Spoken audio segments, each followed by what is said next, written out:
Hello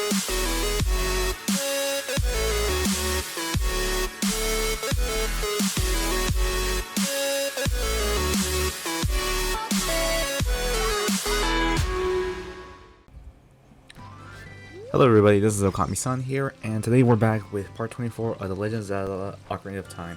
So first off, I want to apologize if it's been like so long since I last uploaded the game, so hopefully you guys will understand that. It's only because of school, that's why, so hopefully this wasn't a bother for you guys.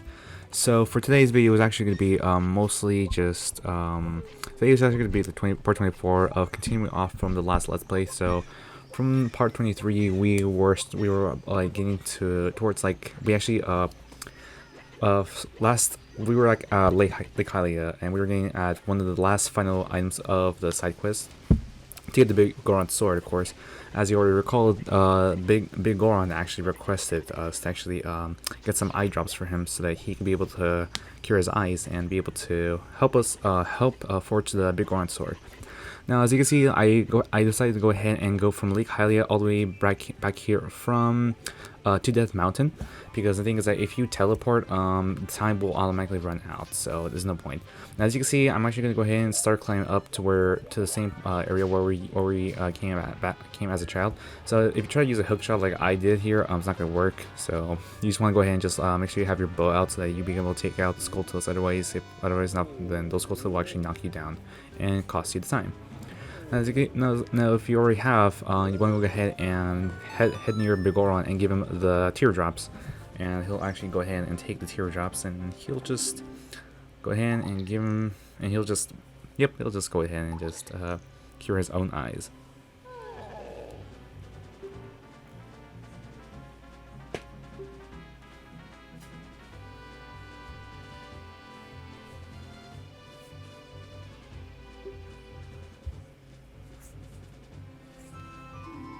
Alright then. Now, as you can see, now we have the claim check. This claim check, there's no way to lose this, but we actually need this in order to be able to claim the sword. Otherwise, he won't give it to us. And then, of course, he said wait a few days. So obviously, we're not gonna do that. We're not gonna I'm not gonna wait like in-game days. Like, we're gonna go ahead and play the song of the Sun Song.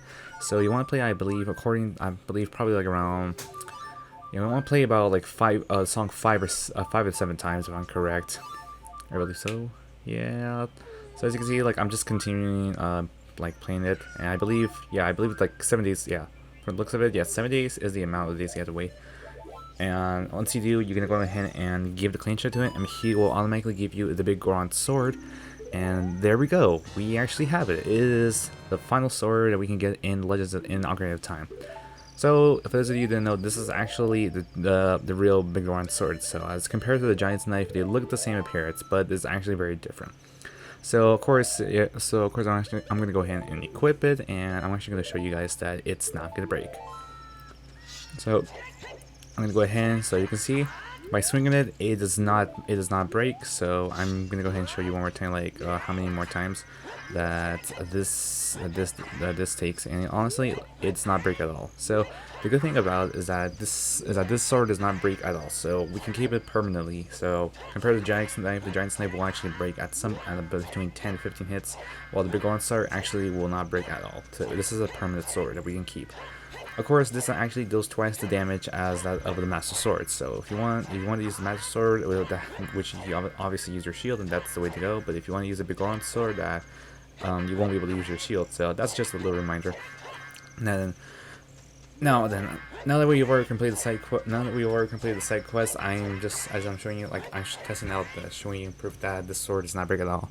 Now, of course, if you guys recall that we had a run-in with the Shadow Monster in Kakariko Village, of course, we won't be able to like head to the Shadow Temple already, because the thing is that we need to actually head to Kakariko Village again, but as a child. Because the thing is that if we do go back as a child, then there's actually going to be something different that we can do, because there's actually going to be because the well that the Shadow Monster came out of, that's where we had to head back. But however, though, we cannot go there as an adult, because if we go there as an adult, it's just only going to be blocked. Although since now we can go back 7 years back, I mean, being as young Link, we can actually head into the depths of the well. You want to go ahead and warp back and place the master sword back, and then you want to come back over here to Kakariko Village. And if you guys already remember the Song of Storms, you want to go back over. You want to go back over to the windmill where we learned the song from the gentleman over here. So of course we're gonna go ahead and play the Song of Storms in front of him, and that's actually gonna. Okay, I actually messed up over here. Sorry about that. So I'm gonna go ahead and play it correctly.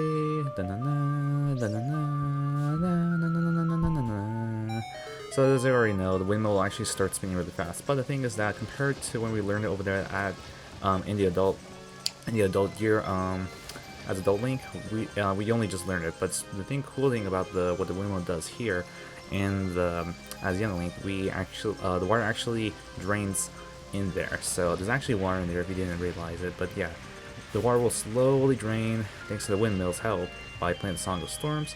And now we can venture forth down to the well.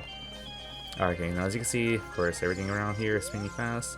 And if you try to talk to him, he's gonna say, "Going around, go around." It's going way too fast. Of course, so what you want to do is you want to go ahead, head down to the well, and you want to be careful you climb down. Okay, then now we're at the bottom of the well. So as you can already tell, it may not look something intimidating, right? So we're gonna come up over here to this point where, okay, we're just gonna go ahead and drop down. Yeah. So beware there's gold to so just go ahead and toss a bomb. Although I did the opposite by tossing a boomerang, which there really isn't anything I can do with it. Yeah, I just toss a bomb. As you can see, I'm not getting by. Yeah, so toss a bomb will work. Now, as you can see here, it's a dead end, but actually, if you didn't know, there's actually something behind this wall.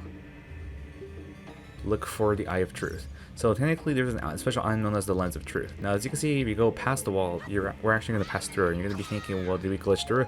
No, because the thing is that this is actually an invisible wall. Just from our view, it looks like there's a wall there, but no, it's an open passage. Now here is where we need to get what, as they supposedly they quote unquote call it, the Lens of Truth, where in this case it's actually called the Eyes of Truth. The Eyes of Truth will actually show us everything that is invisible. So as an example, the Skull Cellar, we didn't see it. I mean, that doesn't count because I mean it's visible. So that's one you just want to be aware of it. Now there's another area of like this little picture enemy that's on the other side. And over here, if you go ahead and stand on this Triforce mark, you want to go ahead and play Zelda's Lullaby. So by playing Zelda's Lullaby, that's how you work. Alright, go ahead. Alright, so by playing Zelda's Lullaby, the water level will decrease. Now, as it says here, danger below, don't walk too close, because right about there, that's where there's an invisible pit hole that's very visible. So if you fall in there, I mean, you'll have to climb all the way back, so you make your way back, and we don't want to do that. Okay, I'm gonna go ahead and speed up the video of where to go. So this dungeon you don't really need any keys, but if you go all the way over here, I mean, you get some stuff. So once you already drain the water, you want to go ahead and head all the way back to the entrance where we were at, because there was water over here. And once the water drains, you'll be able to actually head to this small little passage to where we can get the Lens of Truth.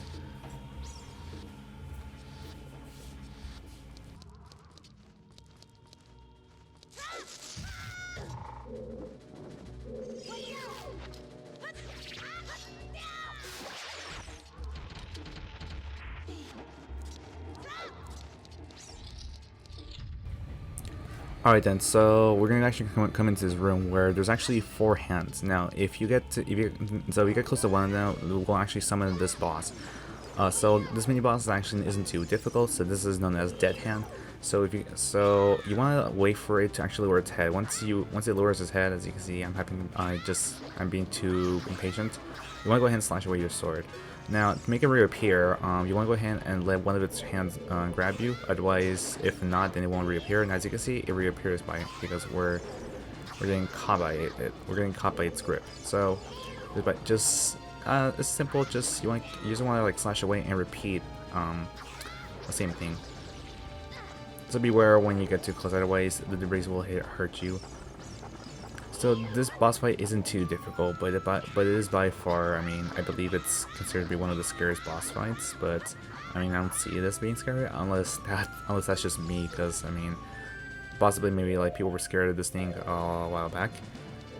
So now, okay, so we're gonna go ahead and just we're gonna try to take care of this boss as fast as possible. And as you can see, it's quite somewhat easy to get caught by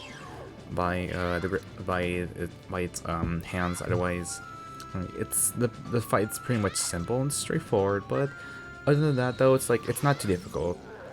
Alright, now once we defeat Dead Hands, then we can actually acquire the Lens of Truth. So a big chest will appear, and you will be able to get the Lens of Truth without a problem.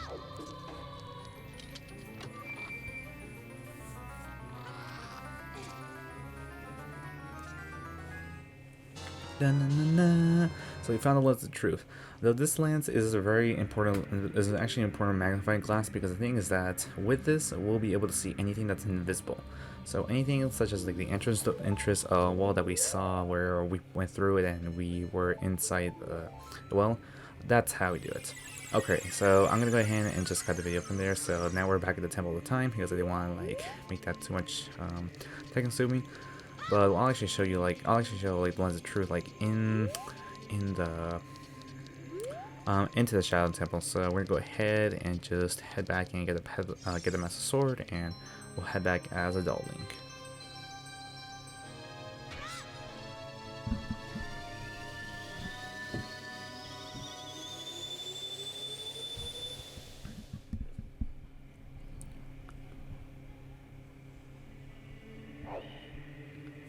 Alright then, so now I'm actually going to go ahead and just kind of like speed up from here. So since I really don't want to make this too repetitive. Alright then, now once we work back to the graveyard to where we found the Shadow Temple, we're actually going to go ahead and head into the Shadow Temple. Temple, not temp. I meant to say temple, not tempo. I'm sorry about that. So as you can see, there's torches around here. So if you look at the little symbol on the ground, there's actually a fire symbol. So you actually want to take out and use dense fire. Dense fire will actually light all of the torches up, and we'll be able to open the passage to the Shadow Temple.